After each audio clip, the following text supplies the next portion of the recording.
ladies and gents. I've got the privilege of having Renee with us today. And in the theme of Women's Month, we've invited Renee as a guest to come and share her experience of being a woman in STEM. And Renee's got a background in training, strong background. And I'm going to ask her to give us some background about who she is and how she got into the trades and became an electrician, and where she is now and what she's doing. Renee, over to you. If you can just let us know where you started, how you did your school, how you decided to go into an engineering trade, and what that journey's been like. All right. Good morning, Sean, and thank you for inviting me for this interview. My name is Reneiloe. I am a qualified electrician. My journey started back in 2011 when I got an opportunity to go for an apprenticeship. This apprenticeship was a community uplifting program that was being led by the government. So I come from the rural areas of Matibidi, that is in Graskop. I come from a very disadvantaged background. Where I come from, our education system is very bad. You find that when as a learner or as a student, you are very disadvantaged in such a way that you are not exposed to modern technology. The learning system is very bad in such a way that even the teaching system, when you are learning, let's take for example, they teach you English in Sepedi, in your own language.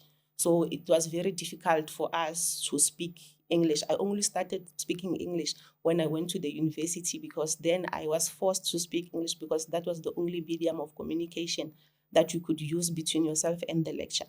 So growing up, you had to motivate yourself. One had to find motivation by themselves in order to improve or be able to live a better life and be able to get out of the villages, because most people get stuck there because there aren't a lot of opportunities, there aren't any workplaces. So if people want to get job employment, it means they have to move to the cities, which is very far. It's about 400 kilometers outside of Johannesburg.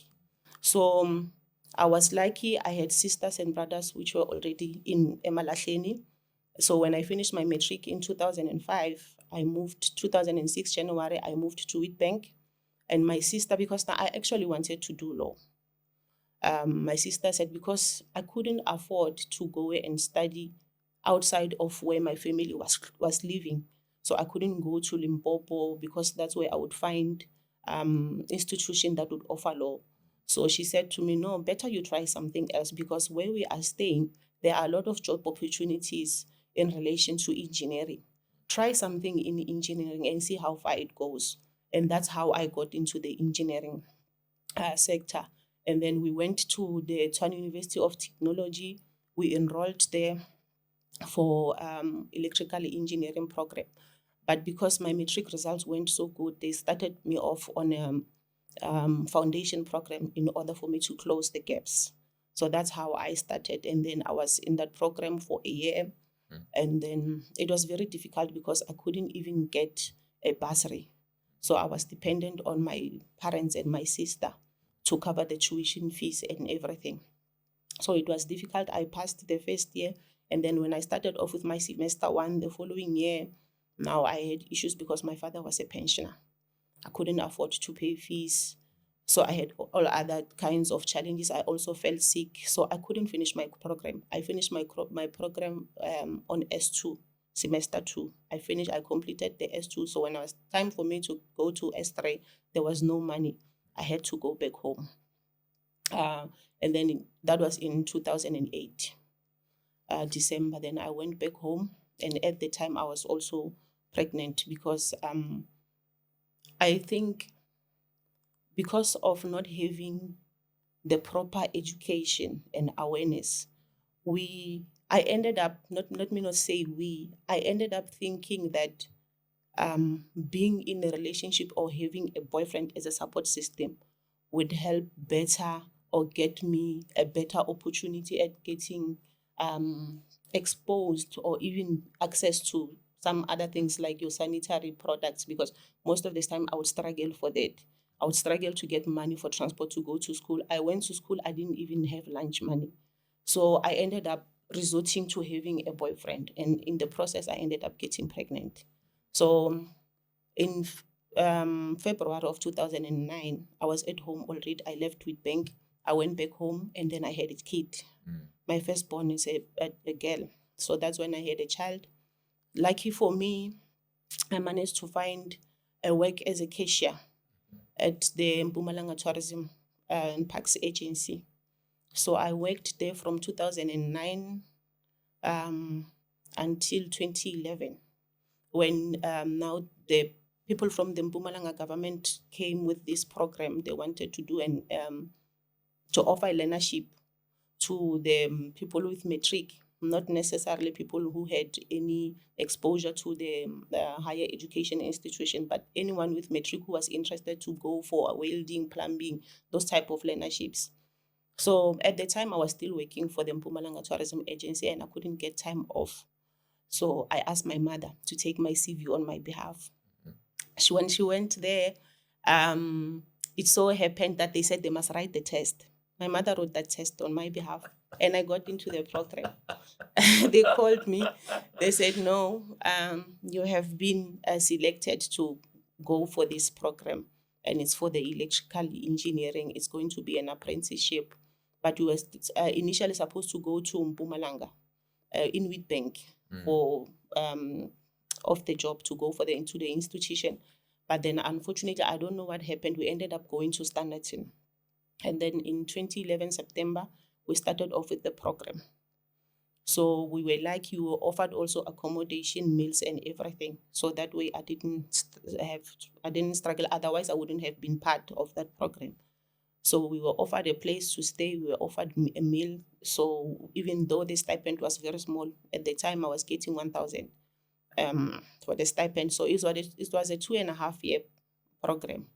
So I stayed on the program until the end, when I qualified in May of 2014.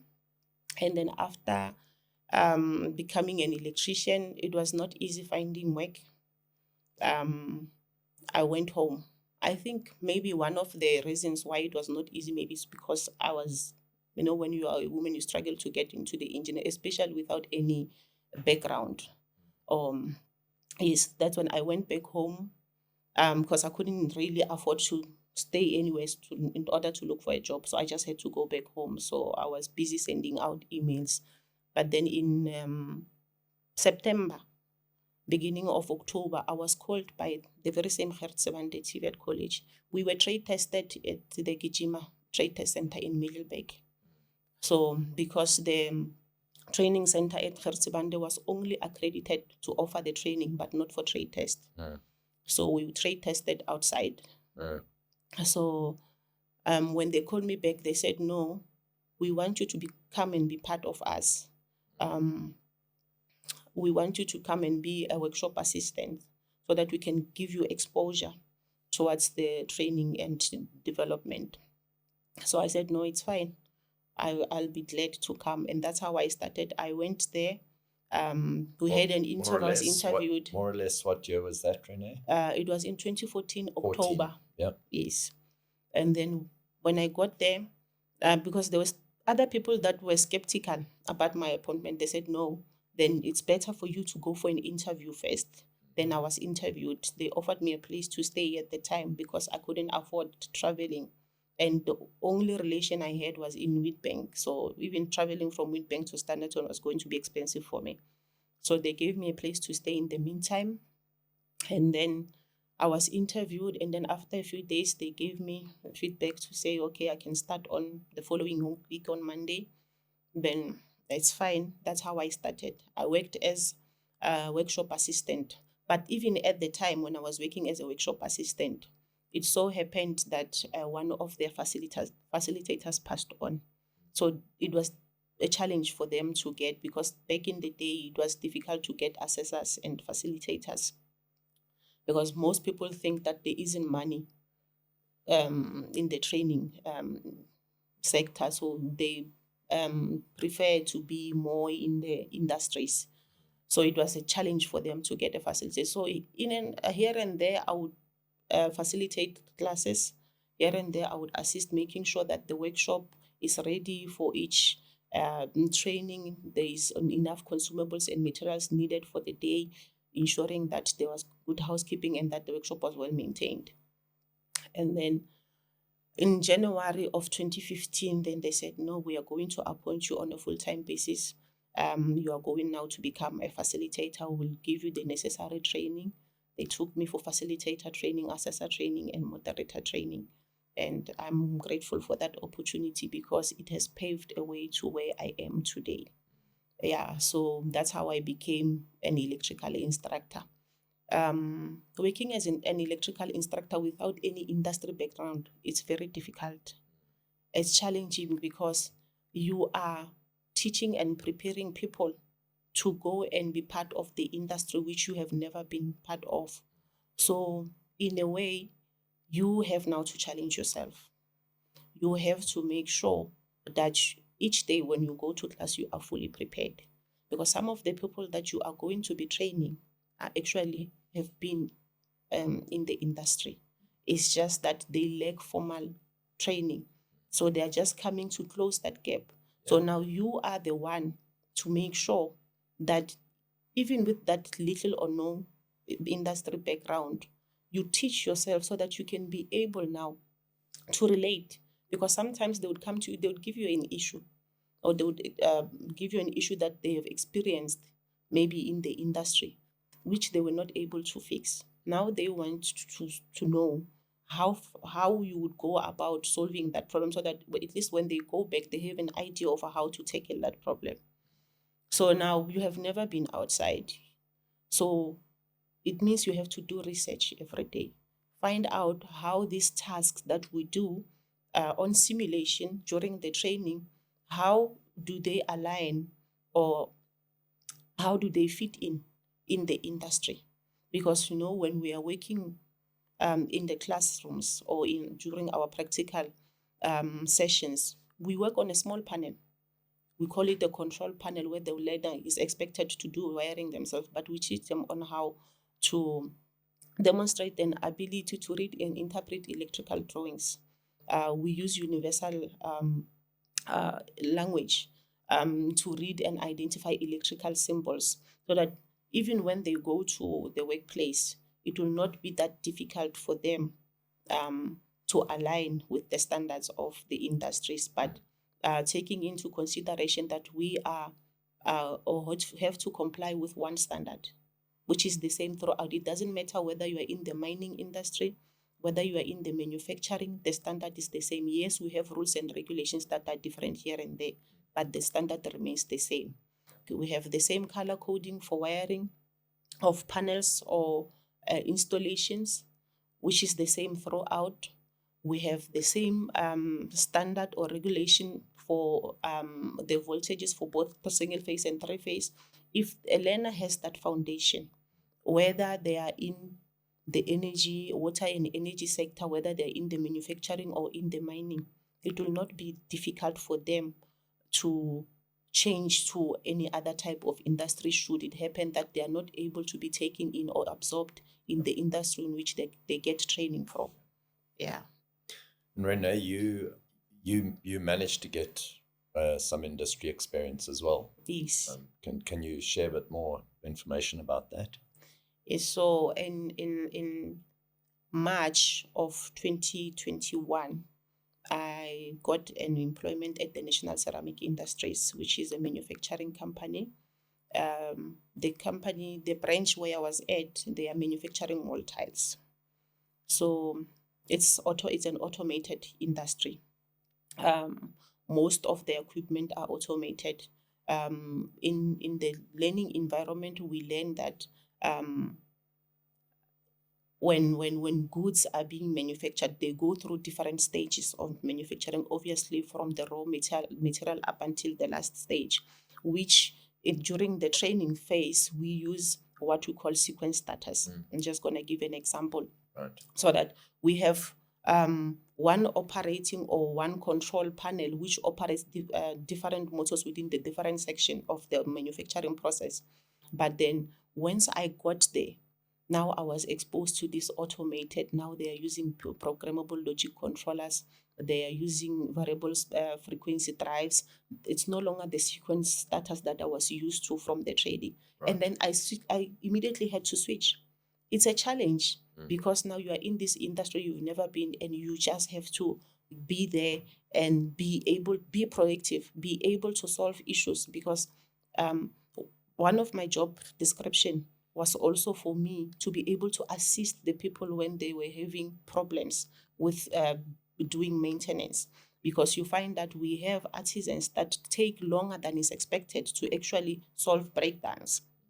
But then when I got there, I was lucky because I'm one person who is I'm willing to develop myself. Let me just put it that way. I go for short courses. I have done the programmable logic control course. So I'm familiar with PLCs. I'm familiar with variable frequency drives. I know the basics. So when I got there, even when they were challenged, it was not that difficult for me to go in, assist, and be able to offer training to the guys, because I knew what the basics entails. I know what is supposed to happen in order for a person to successfully conduct fault finding on an electrical panel. Yeah. So, yes, so I would say that even though I was mostly inside my office most of the time doing planning for the people to go for training, because I was coordinating training. I was the one who was doing training needs and skills gaps, identifying the people's skills gaps and training needs. But at the same time, it meant that I had to be on the ground. I had to be on the floor with them in order for me to be able to identify what are their skills gaps. Because if you ask a qualified person, what are your struggles, they will not tell you. They will just tell you, no, I was challenged because maybe this is a new panel and I was never been exposed. But they will never come forward to say that, no, maybe I lack knowledge in how this machine usually operates. So you have to be there, because as they do their fault finding, it's only then that you are able to see that, okay, is this person able to follow the right procedure to get to or to identify the problem? Because when they give feedback in the morning, most people will work shifts, and most breakdowns would occur in the night. When they come back to give feedback in the morning meetings, you can easily hear that they're sugarcoating. Yeah. Whatever, they will tell you that this is how the problem was solved, but you can see that they didn't even get to where the problem is. They couldn't even identify what the problem is. So it meant that during the day, you can't just sit in the office and say that you are arranging and coordinating training. You have to be on the ground with them. And where they struggle here and there, I would also work with them. I was lucky enough because we worked Mondays to Saturdays. And most of the artisans, they worked every second weekend. On during the weekend, we don't have full staff there. So when there were breakdowns, if I was on shift, then we would be called to go and assist. So here and there, I would be doing maintenance as well. One thing that I liked about the National Ceramic Industries is that they were flexible. They didn't deny me the chance to work on the ground and doing maintenance simply because I was a technical training coordinator.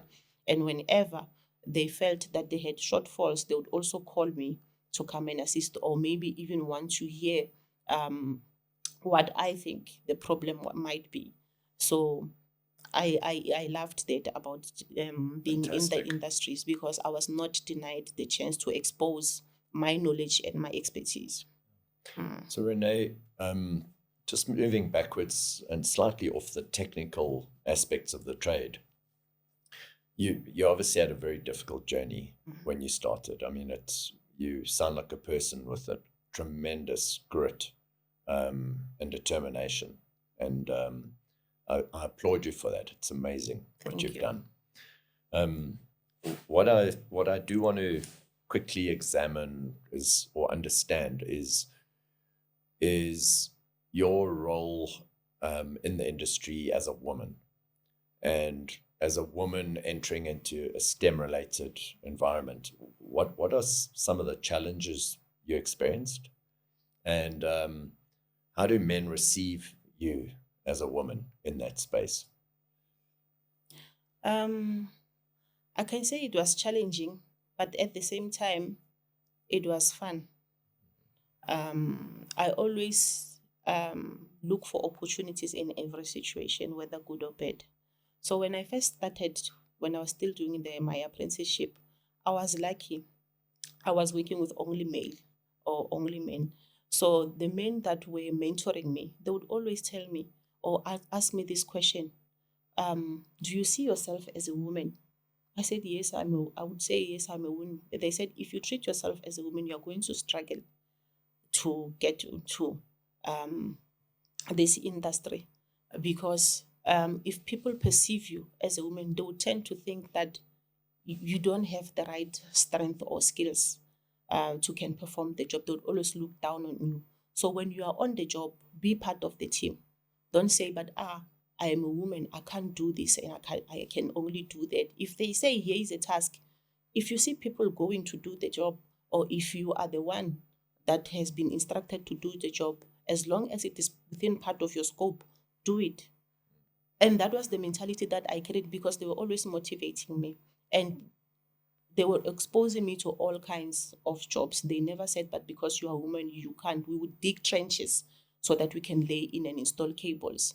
And I would dig with them, because if I had said to them, no, I can't do that, tomorrow when they're supposed to install lights, they won't call me, because they won't know what is it that they can give me and what they cannot. So as long as you don't have health issues, even if you have health issues, I think it's best if you speak to your direct supervisor to explain to them what your issues are, so that they will know how best to go about with you during your training or your exposure. So when I first gained or got my first job at Bande, it was a bit challenging, because now I was working with experienced people who were coming from the industry, and I didn't have that background. They didn't say it straight to my face, but you would see that we would get big projects. We would get projects where we'd had, or we got from, for example, ESCOM, and those projects would not be given to me because I didn't have that background. But then at the end of the program, or somewhere during the program, I would be called to come and assist here and then. And I would ask myself, but I wasn't even considered for this program. But now that things are going south, now they would want you. It would always give me a hard time dealing with it. But I just told myself, there are some things that don't come to you, not because some things that are just not meant for you. Some things that don't come to you because actually there's a higher purpose. Maybe you will not start with the program, but it doesn't mean you'll not be the one to finish off with the program. The most important thing is to understand the end goal. And the end goal is to make sure that people get the right kind of exposure, because they come to us because they don't know nothing. They come to us because they want us to give them knowledge, understanding, and that experience, so that when they go back outside, they must be able to fit in. It must be easy for them to get employment.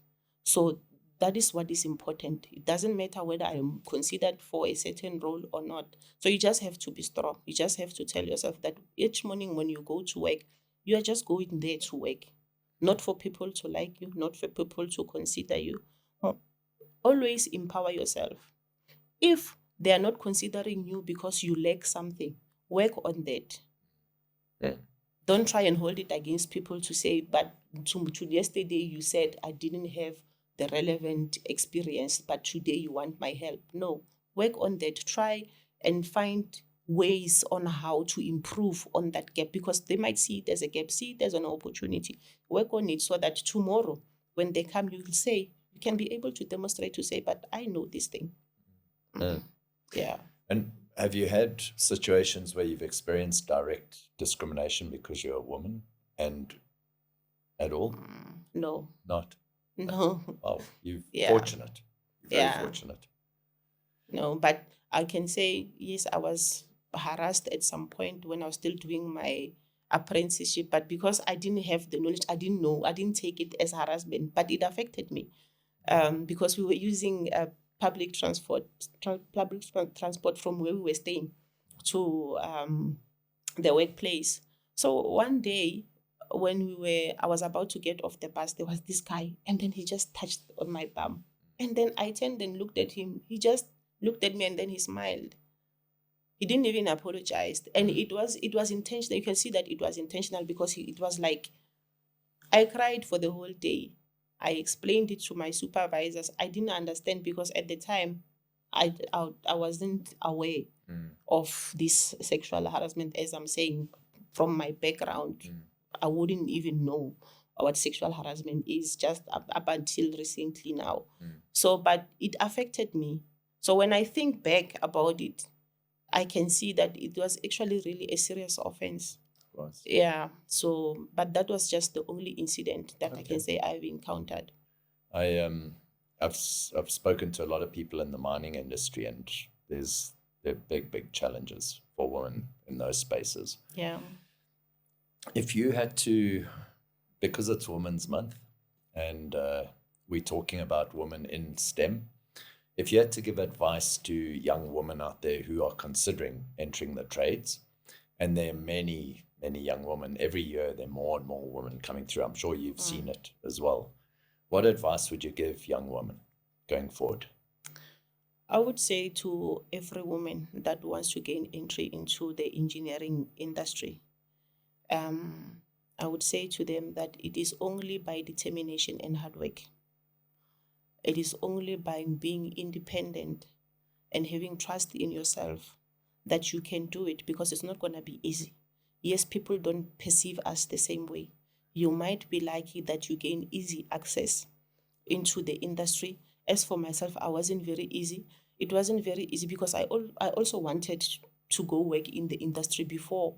I didn't even think that I would become a training instructor. Post qualification, I saw myself working at ESCOM, working at all these nice and fancy companies doing maintenance work. But that was not God's plan for me. I think we just have to learn to accept God's plan for our lives. God wanted me to be in the industry, in the engineering industry, but teaching other people how to become qualified artisans. So I'm taking advantage of that every day. Every once in a while, I would go for a short course. So empower yourself. If it happens that you get exposure into any kind of industry, whether formal or informal, these days we have what we call recognition of prior learning. Don't say, maybe because I'm not getting the money that I want, or it's not the field in which I want to go into. Maybe you are exposed to more welding than electrician or electrical, and you actually want to become an electrical. Do that which will gain you entry into the field, and then you will advance to whatever you want to become. Because at the end of the day, we just have to get our foot on the door. So motivate yourself. For those that are qualified and it's very difficult to get employment, you can even go into the volunteering program. I know this one guy, he mentored me when I was still in apprenticeship. He went to the TVET college. He got his N3. But because he was so passionate about becoming a qualified electrician, he went into the company where I was getting exposure. He said to the electrical supervisor, let me follow you. Take this as a voluntary program that I just want to follow, for me to get the exposure, workplace exposure. He didn't even know that there was RPL at the time, because RPL was not a thing. Yes, we still had Section 28 and Section 13. Yeah. But then it so happened that he was lucky. He was absorbed into the company. Yes, he said he worked for 3 months without any pay. They offered him a place to stay. He was buying food for himself, but at least they offered him transport to and from where he was staying and to work. But for 3 months without any pay. But when they saw that he was determined, he wasn't complaining, and every day he was present at work. Then that's when they took him in on an apprenticeship program. And he was taken to CTC in Witbank for an electrical program apprenticeship. He was there for 3 years. He qualified. They absorbed him on a full-time basis. Yeah. So that's why I'm saying, don't say, because I'm not going to get anything. Most people would say, because now I'm qualified, I have a degree, I have a diploma or an N6 certificate, this company is offering me too little money, then therefore I'm not going. You are denying or closing doors for yourself. We all have to start somewhere. Fantastic advice. Yeah. Fantastic advice. So just start at the bottom. We can all start from the same place. We can go to school and the same qualification, but it doesn't mean we are going to have the same kind of exposure, and we might be employed again in the same company, but because of our job roles, we might not get the same amount of money. Yeah. Renee, you're a person with a lot of wisdom. In spite of how you've struggled, you've gained enormous wisdom, and I know from feedback that you're very good at what you do. And thank you for sharing your experience with us. Thank you very much. I thoroughly enjoyed the advice you've given young people. Attitude, as we all know, is really, really important for success. And I applaud you. Thanks once again, and wish you all the best going forward. And thank you very much. Thank you.